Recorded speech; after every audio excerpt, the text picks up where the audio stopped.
Здравейте всички и първата седмица от учебната година вече мина. И през тази седмица аз забелязах, че доста деца просто не успяват да хапват закуска преди училище и затова чакат гладни до голямото междучасие, за да си купят нещо. И точно по този повод реших да ви покажа как да си направите една вкусна и бърза закуска преди училище.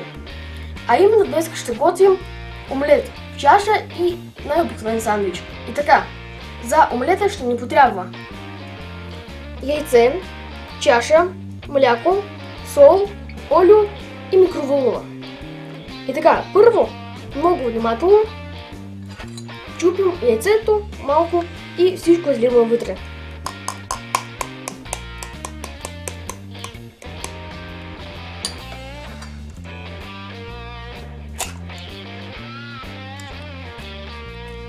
Така. Това го махаме, няма да ни потрябва. Сега слагаме малко мляко. Така. Също така слагаме няколко капки олио.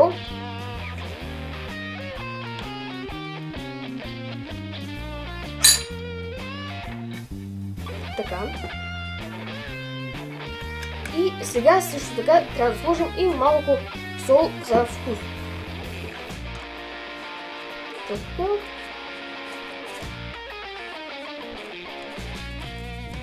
Мисля, че някакво толкова ще стигне. Така.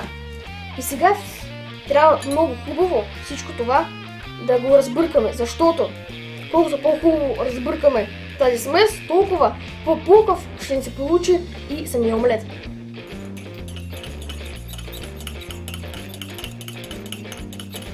Така, хубаво разбъркваме.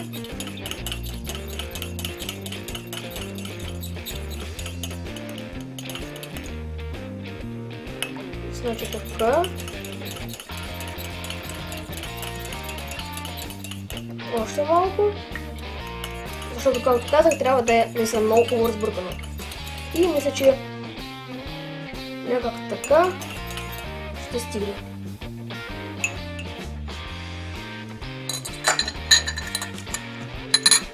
Ето.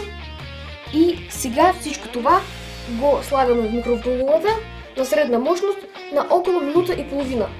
Така слагам. И така, докато всичко това се готви, имаме минута и половина да си направим и най-обикновен сандвич.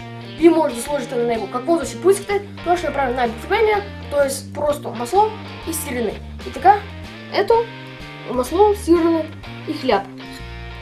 Както казах, може да сложите какво да си поискате, аз слагам най-обикновени неща.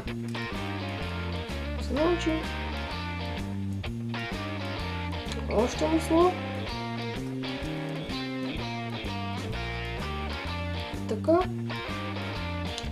И още.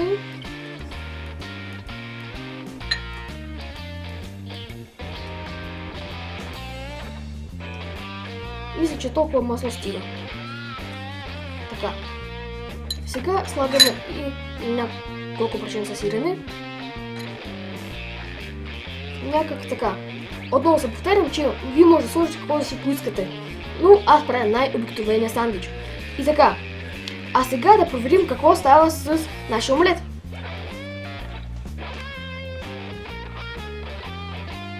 Еми ето, нашата закуска е почти готова.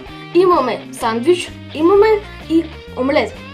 Заедно с този омлет може да си хапваме и някакви соуси.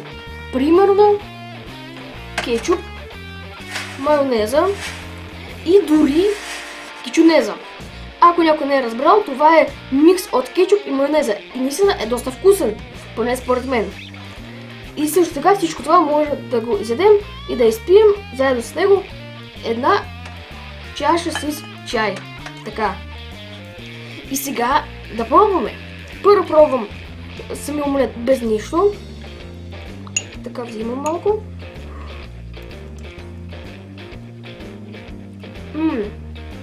Еми, получи се наистина много вкусно. А сега да взема малко кичунеза, слагам, малко го разбърквам и пробваме така. Така, взимаме.